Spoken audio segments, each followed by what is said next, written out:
तो देखो जी, सबसे पहले आपको बताना चाहूंगा कि हमें जो इंसान जन्म मिला है वो क्यों मिला है। सबसे पहला मुद्दा यही होता है कि हमें अगर इंसान जन्म मिला है तो क्यों मिला है, क्या मकसद है कि हमें इंसान बनाया गया और गलियों में जो कुत्ते बिल्ली घूम रहे हैं उनको जानवर बना दिया। हमें इंसान क्यों बनाया गया? क्योंकि मालिक की हम पे दया हुई कि ये बंदा अब इस जन्म में सत्य को खोज के मुक्त हो जाए, क्योंकि मुक्ति केवल सत्य से मिलेगी, सत्य के अलावा असत्य से नहीं मिलेगी। पहले हमें जानना पड़ेगा कि परमात्मा है क्या, सत्य है क्या, क्योंकि सत्य ही परमात्मा है। कोई भी संत महात्मा आया, उसने सत्य नाम बताया। नानक साहब आए, उन्होंने सतनाम की महिमा गाई कि सतनाम वाहेगुरु। सतनाम ही परमात्मा है। सतनाम कोई मंत्र नहीं है, कोई कहे ओम सोहम, वो मंत्र नहीं है। सतनाम कोई अक्षरी ज्ञान नहीं है कि किसी अक्षर के सत नाम 4 अक्षर रट लिए, वो भी नहीं है। सतनाम कोई देवी देवताओं का नाम नहीं है। सतनाम कोई पीर पैगंबर का नाम नहीं है। जो सतनाम है वो सत्य का नाम है, यानी परमात्मा, यानी कि जिसका कभी नाश ना हो। अब क्या है जिसका नाश ना हो, वो हमने खोजनी है वस्तु। हमारा शरीर 5 तत्वों का है। वायु से सांस बनी है, अग्नि से हमारी बॉडी का टेम्परेचर बना है, डॉक्टर के पास जाते हैं थर्मामीटर लगाने। पानी से हमारा खून, आंसू, लार ये बना है। मिट्टी से हमारी खाल, हड्डियां, दांत ये बना है, बाल। और आकाश से क्या है? हमारा मन, वो बना है। निराकार आकाश, निराकार मन, एक ही चीज है।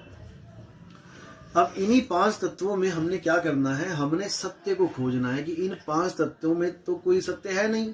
5 अविनाशी नहीं है, 5 बदलते हैं, माया के अंडर है। वो क्या चीज है जो कभी बदलती नहीं है? वो है सत्य। वो क्या है? वो हमारा आत्म स्वरूप है।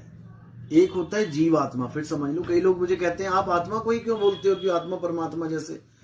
वहां पे वो लोग ये नहीं समझ पाते कि मैं कहना क्या चाह रहा हूं। जब मैं कहता हूं कि आत्म स्वरूप, शुद्ध आत्म स्वरूप, तब उसको मानो कि वो परमात्मा बोल रहा हूं मैं, जिसमें कोई विकार ना हो।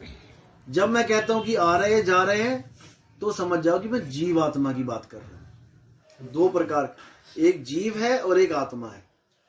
जब कहीं भी सत्संग में मैं कहता हूं कि शुद्ध चैतन्य स्वरूप आत्मा, तब समझ जाओ कि वो परमात्मा और आत्मा एक रूप है। जब मैं कहता हूं भटक रहे हैं या फिर आ रहे हैं जा रहे हैं, तो वो सुरत रूपी जीव आत्मा हो जाती है।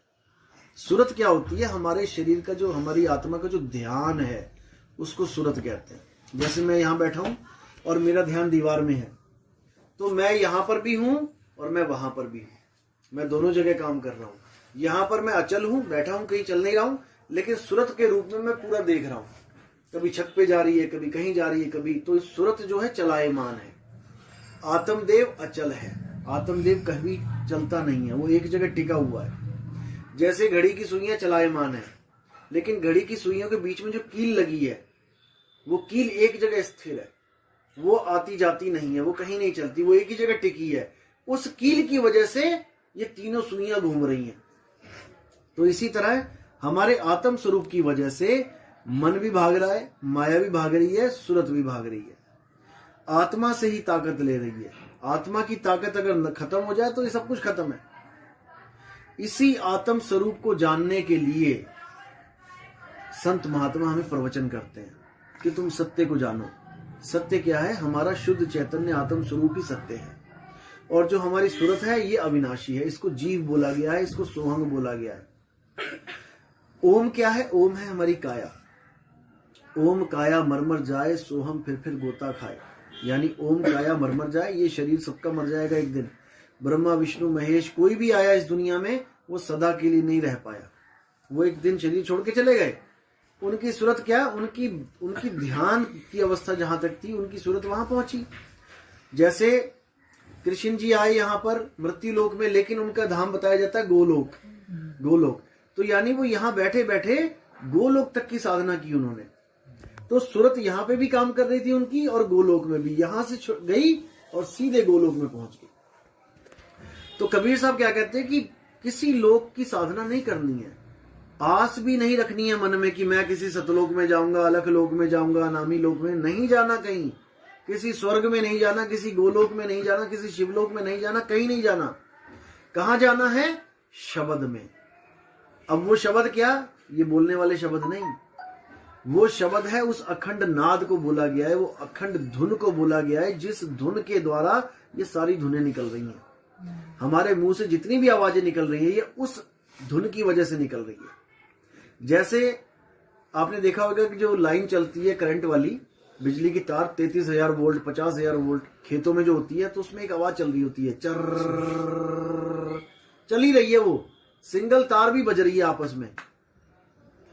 वही आवाज, वही तरंग, वही जो बिजली है जब आपके टीवी में जाती है, स्विच लगाते हो ना, अब वही बिजली क्या कर रही है, उस एक आवाज से दुनिया भर के चैनल चला रही है। हिंदी में सुन लो टीवी चैनल में, पंजाबी सुन लो, उर्दू सुन लो, वही एक आवाज कितनी सारी आवाजों में कन्वर्ट हो रही है। जैसे स्विच ऑफ किया वो सारी आवाजें बंद हो गई। इसी प्रकार वो एक आत्म स्वरूप का जो धुन है, एक धुन, एक नाद, वो इस टीवी, ये टीवी है, इस टीवी में से ये अक्षर निकलवा रहा है। हिंदुस्तान वाला टीवी है ये, तो हिंदी में बोल रहा है। पंजाब वाला टीवी है, वो पंजाबी में बोल रहा है।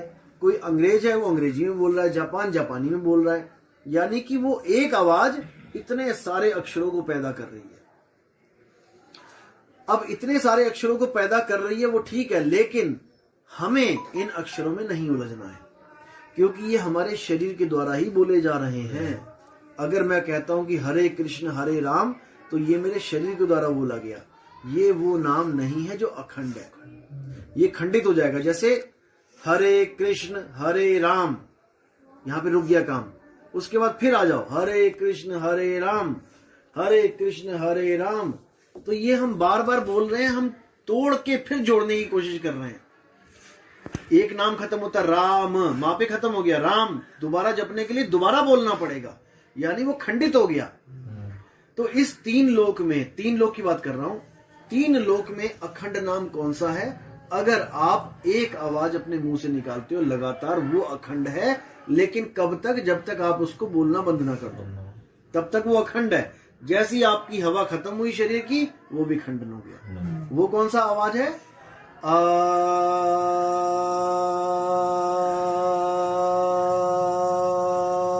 ये लगातार चल रही है, इसको रोकना नहीं पड़ा। किसी ने इसको अकार कह दिया, किसी ने इसको ओमकार कह दिया। जैसे आप लिखते हो दीवार पे ओम, और कई जगह आपने देखा होगा कि ओमकार। अब इन दोनों में क्या फर्क है? हम देखते हैं ना कि ओम लिखा है, ओम केवल दो अक्षर लिखे ओम, और कहीं लिखा होता ओमकार। इन दोनों में क्या फर्क है? सुनने में देखने में लगेगा एक ही तो है, ओम कह दो ओमकार कह दो, पर नहीं, एक नहीं है। ओम तब होता है जब आप केवल एक बार बोलो ओम। अब ये ओम है, अब ओमकार क्या है? ओ।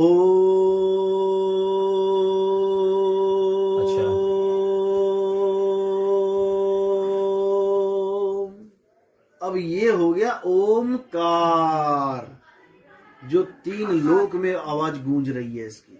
गीता में भी बोला गया है कि हे अर्जुन, ये ज्ञान मैंने सूर्य को दिया था तेरे देने से पहले। तो वैज्ञानिक भी क्या प्रूफ करते हैं कि सूर्य भी ओम अक्षर का उच्चारण कर रहा है, और लगातार उसकी गूंज पूरे ब्रह्मांड में आ रही है। असल में वो क्या है? वो तत्वों की ही धुन है। आकाश तत्व की धुन ही ओम कही जाती है, जो हर जगह व्याप्त है, जिसको ब्रह्म कहते हैं हम लोग, जो हर जगह व्याप्त है। आप कान बंद करो, अभी चल पड़ेगी, अभी सुनना शुरू हो जाएगा, लेकिन वो रूप बदल के थोड़ा सा। वो ओम है क्योंकि वो कहीं से शुरू हुई है और कहीं अंत होगी, लेकिन बीच का पोर्शन सुनाई देता हमें। ओ, वो चलती है, लेकिन बहुत महीन सी चलती है। ये अभी चल रही है वो। हाँ, वही उसी को बोला गया है, उसी को बोला एक वो गया है। सुर वो चलती झिंगुर जैसी, ये हर वक्त वो लगता है कि लगातार है, हाँ। लेकिन भाई ये तब शुरू हुई ना जब तुम्हारी बॉडी बनी है, जब ये संसार बना। इससे पहले कहाँ थी ये? इसीलिए उसका आदि है और उसका अंत भी है, लेकिन तुमने बीच का पोर्शन पकड़ लिया है, इसलिए तुम्हें लग रहा है कि हाँ वो लगातार चल रही है। तो उस ओंकार से परे जो ज्ञान है, ब्रह्म से परे का जो ज्ञान है, वो है सतगुरु बंदी छोड़ कबीर साहब का ज्ञान। वो कहते हैं कोई भी अक्षर तुम्हारे मुंह से निकलता है, A to Z, Ram Ram Ram Ram, चाहे कबीर कबीर ही क्यों ना जपते रहो, कबीर कबीर कबीर, सत कबीर, अल्लाह कबीर, कुछ भी करते रहो, वो सब नाम नकली हैं। वो सब नाम एक आम इंसान ने बनाए हैं। जैसे हमने फल के नाम रख दिए, सेब, संतरे, इनका कोई नाम नहीं है अपना। अभी अंग्रेज के पास जाके बोलो कि ये क्या है, वो कभी जिंदगी में नहीं बोलेगा ये सेब है, वो कहेगा एप्पल है। क्यों? क्योंकि उसने नाम रख दिया एप्पल। हमने रख दिया सेब तो हमें लगता है कि ये सेब ही है। समझ रहे हो? इसी तरह हमने नाम रख दिए भगवानों की राम, तो राम ही है, कृष्ण कृष्ण ही है। शंकर जी की फोटो कोई देखता है तो कहता है अरे ये कैसा बंदा है गले में सांप डाला है, वो बोलते हैं इसको, क्योंकि उनको नाम ही नहीं पता उसका। लेकिन जब यहाँ पे 2-4 बार मंदिर में घूमते तो पता लग जाता है भैया शिवा है ये, क्योंकि हमने उसका नाम रखा है। क्या कैसे रखा है? क्योंकि ये अक्षरों की खोज हो चुकी है। अगर अक्षर हटा दो इस दुनिया से, जैसे कुत्ता कोई अक्षर नहीं बोलता, बिल्ली कोई अक्षर नहीं बोलती, तोता बोलता है, वो हमारी भाषा बोलता है हमसे कॉपी करके। तोते ऐसे ऐसे हैं जो हर जानवर की भाषा बोलने लग जाते हैं। गाय भी बोलती है ना भैं करके, तो तोता उसको भी कैच कर लेता है। यूट्यूब पे देखोगे ना तोता, तो हर जानवर की कैच कर लेता है, तो उसने आदमी की भी कैच कर ली। लेकिन वो भले राम राम बोल रहा है, लेकिन उसको पता नहीं मैं बोल क्या रहा हूं। वो एक तरह का टेप रिकॉर्डर है, बटन दबा दिया, तुमने कुछ बोला और उसने रिकॉर्ड करके चला दिया। तो हमने जितने भी नाम रखे हैं, जितने भी A to Z हमने रखे हैं, क्योंकि इस आदमी ने 52 अक्षरों की खोज कर दी थी। का खा गा गा, चा छा जा जा, टा ठा डा डा डा। इसको अक्षरों की खोज करने के बाद उसने सारे नाम रख डाले दुनिया भर के। अब रखे थे अपनी सहूलत के लिए, क्योंकि उसके पास जो चीजें थी आसपास की, उसको हर चीज की जरूरत पड़ रही थी। तो बार बार कौन इतनी मगजमारी करे कि चित्र बना के दे कि वो ले चाहिए मुझे, इसलिए हमने उसके नाम रख दिए। पानी का नाम हमने पानी बता दिया कि ये पानी होता है। जब भी मैं बोलूं पानी तो तुमने ये चीज लेके आनी है। और वही चीज हमने पूरी अपनी कम्युनिटी में, अपने जितने भी बच्चे थे, बुजुर्ग थे, सबको सिखा दिया। तो अपनी अपनी कम्युनिटी में हमने अक्षरों का पूरा फैलाव कर दिया। जो हिंदी की खोज थी वो हिंदी में आ गए सारे, जो अंग्रेजों ने खोज करी उन्होंने अंग्रेजी में फैला दिया, जापान वालों ने जापानी में फैला दिया, अपने अपने देश में सबने फैला दिया, ताकि कल को झगड़ा ना होता रहे चीजों के पीछे। मैंने सेब बोला तो सेब ही लेके आए, बंदा चप्पल ना उठा के लेके आ जाए कहीं। इसलिए बचपन में बच्चों को भी एक A to Z किताब में हर चीज चित्र के साथ बताई जाती है। आप किताबें देखोगे बच्चों की तो वहां पर सेब लिखा है तो सेब बना भी है। कल को ऐसा ना हो कि वो सेब सेब रट के आ गया। जैसे छोटी सी कहानी बताता हूं मैं। एक आदमी था, उसके 2 बच्चे थे। तो एक बच्चे को उसने एडमिशन करा दिया कॉन्वेंट स्कूल में, बढ़िया स्कूल में। उसकी फीस थी 5000 रुपए 1 महीने की। अब उसने देखा कि भाई मेरे इतनी आमदनी तो है नहीं मेरी कि मैं 10,000 रुपए लगाऊं। मैं दूसरे को ऐसा करता हूँ सरकारी स्कूल में डाल देता हूँ।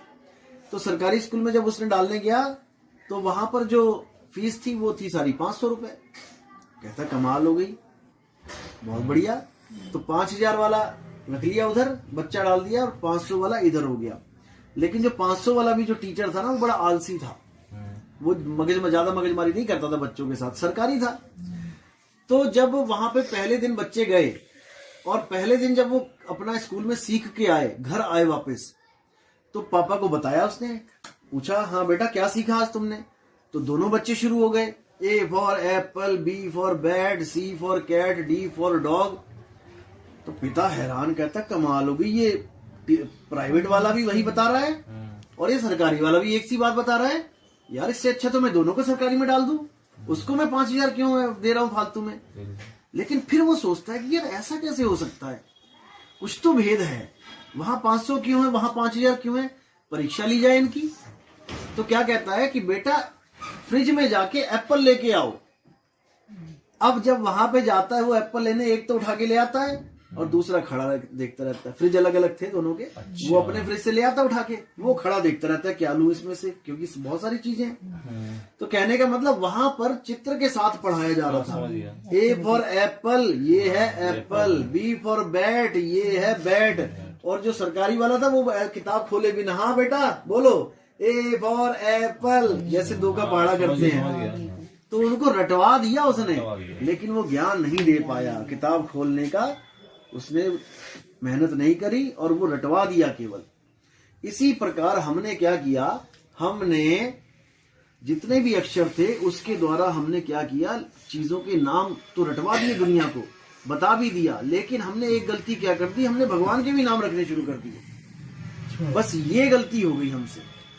यहां पर भी हमें वस्तु बतानी चाहिए थी कि वो होती क्या है। जब हम कहते हैं राम तो हमारे सामने एक धनुष बाण वाला चित्र आ जाता है कि भैया राम।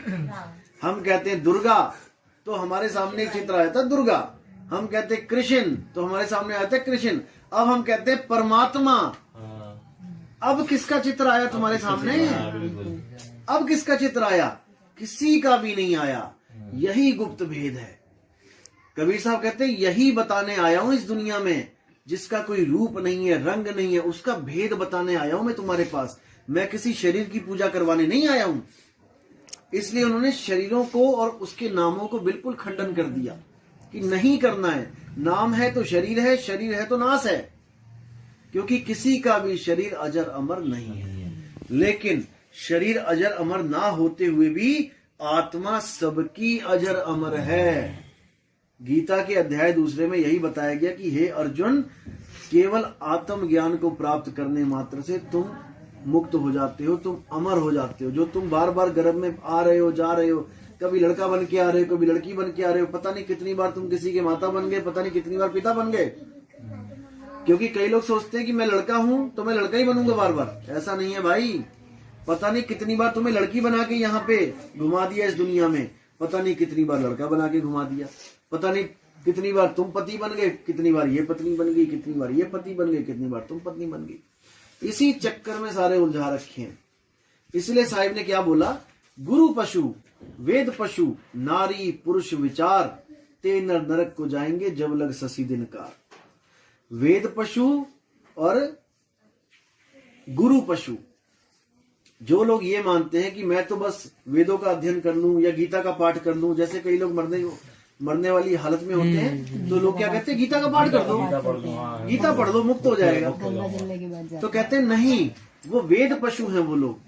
वेद पशु गुरु पशु। गुरु पशु क्या होता है कि भाई मैंने तो एक गुरु बना लिया है, अब वो चाहे नरक में ले जाए चाहे स्वर्ग में ले जाए, मैंने तो भैया वही गुरु धारण रखना है। उनको बोला गया गुरु पशु। और नारी पुरुष विचार, जो आत्मज्ञान में आने के बाद भी ये सोचता है कि ये नारी है और मैं पुरुष हूं, यानी कि भेद रखता है, वो मुक्त नहीं हो सकते। नारी पुरुष विचार भी नहीं करना है। आप अपने आप को आदमी भी नहीं सोचना है आपने। अगर आप अपने आप को आदमी सोचोगे, आप अहंकार में रहोगे, देह अहंकार में। खत्म नहीं होगा, जन्म मरण खत्म नहीं होगा। आपने अपने आप को एक आत्मा समझना है कि मैं एक आत्मा हूं और मेरा कभी भी किसी काल में मेरा नाश नहीं होता। देवी इसमें भागवत गीता में बिल्कुल स्पष्ट लिखा है अध्याय 2 में कि हे अर्जुन, ऐसा कोई समय नहीं था जिस समय पे तू, मैं या ये राजा महाराजा नहीं थे। ये सदा सदा से हैं। ये मत सोच कि आज ये मर गए और कल को ये नहीं रहेंगे। ये उसी वक्त पैदा हो जाते हैं कहीं ना कहीं जाके। तो हमने किस में रहना है? हमने आत्मज्ञान में रहना है। इसीलिए साहिब ने बोला कि आत्मज्ञान बिना नर भटके, कभी मथुरा कभी काशी, जल में मीन प्यासी, मोहे देखते आवे हासी। कि आपने आत्म ज्ञान के अलावा और कोई ज्ञान नहीं लेना है। आत्मा के अलावा जितनी भी वस्तुएं हैं इस दुनिया में, वो सब नाशवान है। आप किसी भी भगवान की पूजा कर लो, वो स्वयं नाशवान है शरीर रूप में। अब कई लोग कहते हैं भगवान कैसे नाशवान हो सकते हैं? अरे जब वो हथियार लेके घूम रहे हैं, कृष्ण जी के पास चक्र है, राम जी के पास धनुष है, किसी के पास तलवार है, किसी के पास कुछ है, वो क्यों है? वो पहले अपनी सेफ्टी के लिए है कि कोई मुझे बाण मारेगा उससे पहले मैं मार दूंगा। अपनी सेफ्टी, क्योंकि शरीर है। लक्ष्मण जी ने थोड़ी सी सेफ्टी, सावधानी हटी, दुर्घटना घटी, हो गए थे ना बेहोश। भाई बेहोश हो गए थे ना, शरीर है इसीलिए तो बेहोश हो गए। शरीर ना होता तो कैसे बेहोश होते? आत्म स्वरूप में स्थित होते तो कैसे बेहोश होते? इसलिए शरीर ही बंधन है। और शरीर को जो चला रही है वो क्या है? वो है हमारी सुरत। इस सुरत की वजह से हम बार बार जन्म रहे हैं, बार बार मर रहे हैं, बार बार जन्म रहे हैं। तो सुरत का सारा खेल है। सुरत का क्या काम होता है? सुरत क्या करती है? शरीर को चलाती है। जैसे अभी आप यहाँ पे बैठे हो, आंखें खोल के बैठे हो, सत्संग सुन रहे हो, तो आपकी सुरत यहाँ सत्संग में है, लेकिन पीछे ठक ठक होने लग गई तो आपकी सुरत पीछे भी चली गई। अब दोनों काम हो रहे हैं, वो पीछे को भी महसूस कर रही है, वो यहाँ पे को भी महसूस कर रही है। इसी प्रकार जब आप सो जाते हो तब आपका शरीर बेड पे पड़ा होता है, लेकिन आपकी सूरत सपने में होती है। सपने में एक